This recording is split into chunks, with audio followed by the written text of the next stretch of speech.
Face à la troisième vague de la Covid-19, Emmanuel Macron décide de fermer les écoles, les collèges, lycées et crèches pendant 3 semaines. Les cours se font donc à la maison. Pendant ce temps-là, la vaccination bat son plein au Vélodrome. Plus de 50 000 personnes ont été vaccinées.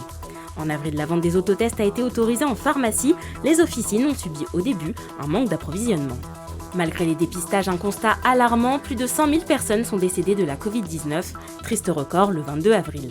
La crise sanitaire fait chuter la fréquentation touristique dans les Yvelines, près de 50% de baisse dans les séjours hôteliers et plus de 60% de visites dans les sites touristiques. Et en parlant d'entreprises en difficulté, le département des Yvelines a soutenu l'entreprise Dunlopillo.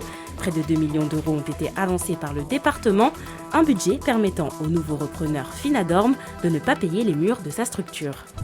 Le 23 avril, les Yvelines sont de nouveau touchées par le terrorisme. Fonctionnaire de police âgé de 49 ans, Stéphanie Montfermé a été tuée lors d'une attaque au couteau devant son commissariat à Rambouillet. Quelques jours plus tard, un hommage national lui a été rendu. Une restauration intégrale au château de Versailles, la chapelle royale a subi 3 ans de travaux, 1 an pour le cabinet d'angles du roi qui sont désormais comme neufs. Le mois de mai est synonyme de déconfinement pour les Yvelinois. Le 3 mai marque la première étape, fin de la limitation des 10 km. Le 19 mai, deuxième phase du déconfinement. Les commerces non essentiels et les lieux culturels ont pu rouvrir avec des jauges réduites. Les bars et restaurants, eux, peuvent à nouveau accueillir des clients en extérieur. Côté sport, pendant 3 jours, le Linksea Open était organisé au Golf National de Saint-Quentin en Yvelines par la Fédération française de golf. 120 sportifs amateurs ou professionnels étaient rassemblés, dont le numéro 2 français, Antoine Rosner. 40 élèves du lycée Saint-François d'Assise de Montigny-le-Bretonneux ont suivi un échange en direct avec l'astronaute français Thomas Pesquet depuis l'observatoire de Versailles-Saint-Quentin en Yvelines.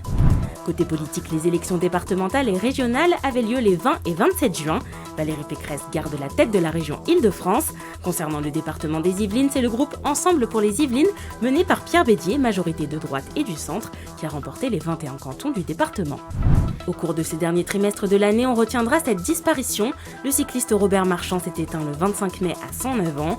Le centenaire a battu plusieurs records de l'heure sur la piste du Vélodrome national de Saint-Quentin en Yvelines.